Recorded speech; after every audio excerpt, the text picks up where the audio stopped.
Hello, and welcome to this introductory session on 7 minutes of safeguarding. For those of you who don't know me, my name is Zoe, and I work for the Worcestershire County Council Early Years team as an Early Years Improvement Advisor. Now, a significant part of our role is to support settings in their safeguarding practice and to help settings build that strong safeguarding culture. And we do this through training and sharing information through our DSL network meetings. We also develop tools to support you in your role in safeguarding children.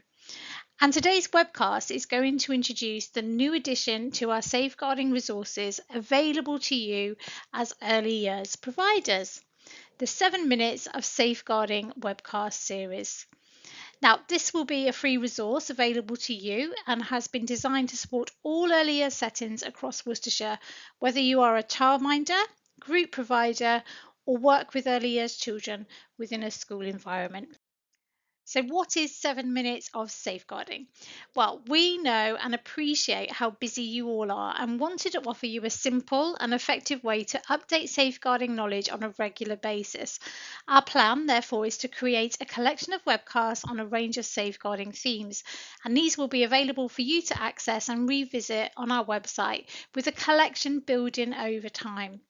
Now, I'm really hoping these will support and complement professional development, whether you work alone or within a team. And if you do work within a team, I suggest these could be a really useful agenda item in team meetings, prompting discussion and those further learning opportunities. Now, I do need to be honest with you, this is not a new idea, and in fact, this has been developed from a familiar model used by local authorities to give information regarding safeguarding themes, often called a 7 minute briefing. The choice to present this as a webcast is to support a wider range of learning styles for you and your teams if you have them. And of course, the important bit, each webcast will be 7 minutes long. So, why 7 minutes, do you ask? Well, this model is based on a technique adopted by the FBI and is research informed. Research suggests that 7 minutes is the ideal time span to concentrate, process new information, and learn from this.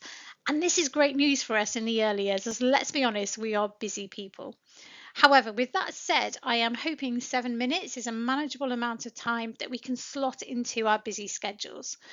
By focusing purely on one subject for 7 minutes, we can give this our uninterrupted focus and hopefully retain information better, as this is concise, straightforward, and memorable and doesn't get overshadowed by other issues or pressures.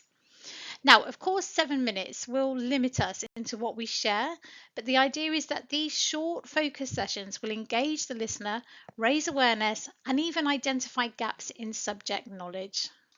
So, what kind of subjects will we cover? Well, anything really relating to safeguarding practice and content that we feel will be useful to know or refresh our knowledge on.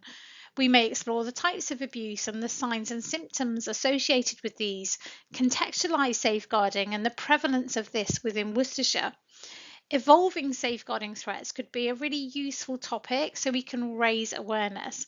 And of course, we could look at our role in safeguarding children and how we best support children and families through multi agency working and the following of Worcestershire procedures.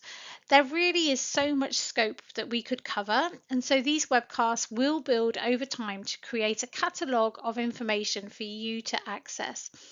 Most importantly, the content we cover can be determined by you, so please contact the team if you feel there are subjects that would work in this format. I have popped our email address on the screen, so please do get in touch. So just to give you an idea, this will be the general format of the webcast. Now, these title pages may change due to the subject matter, but hopefully you can see from this suggestion that the information shared will have context and relevance.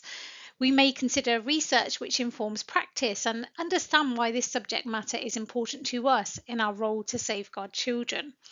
We may share practical tips on how to identify and support and the processes that underpin this. We will always include reflection points and suggestions for further exploration, and always signpost to further support and information so you can continue this learning. The webcasts really are therefore the start of the learning journey and designed to prompt further learning opportunities through discussion or future training. Now, my plan is to publish a 7 minutes of safeguarding webcast on our website every 6 weeks. So please do look out in the e-bulletin for when these are available and the themes covered. I just wanted to mention the importance of reflection. Now, I recall visiting a setting and asking the manager about the team's safeguarding knowledge. I was trying to establish if they were confident in their role to safeguard children. And the manager sat and thought about this and replied, I think they know. Now, the problem with this is they weren't entirely sure, and in their position as a DSL, they need to know that the team knew and could act out their responsibilities confidently and effectively. They needed to know what they know or don't know so they could then put a plan in place. And a good way to do this is to ask practitioners honestly. And a setting I recently visited do this very effectively through a survey asking individuals how confident they are in different safeguarding subjects. They can then use this as a springboard for future training. And I'm really hoping these webcasts will work in a similar fashion, giving you the time to reflect on any missing knowledge. And then finally, with any form of learning, it's really important that we take action from this. We need to ensure training is effective and has an impact. I always ask my team 3 questions after attending any training or partaking in any other form of learning, whether this be a professional discussion, watching a program, reading an article, or listening to a podcast. Firstly, what have you learned? Secondly, is there anything you need clarification on? And finally, what would you like to find out more about? Asking these questions will then help the learning to evolve naturally and in doing so improve knowledge and understanding. So again, I am hoping these 7 minute webcasts will provide this opportunity for you.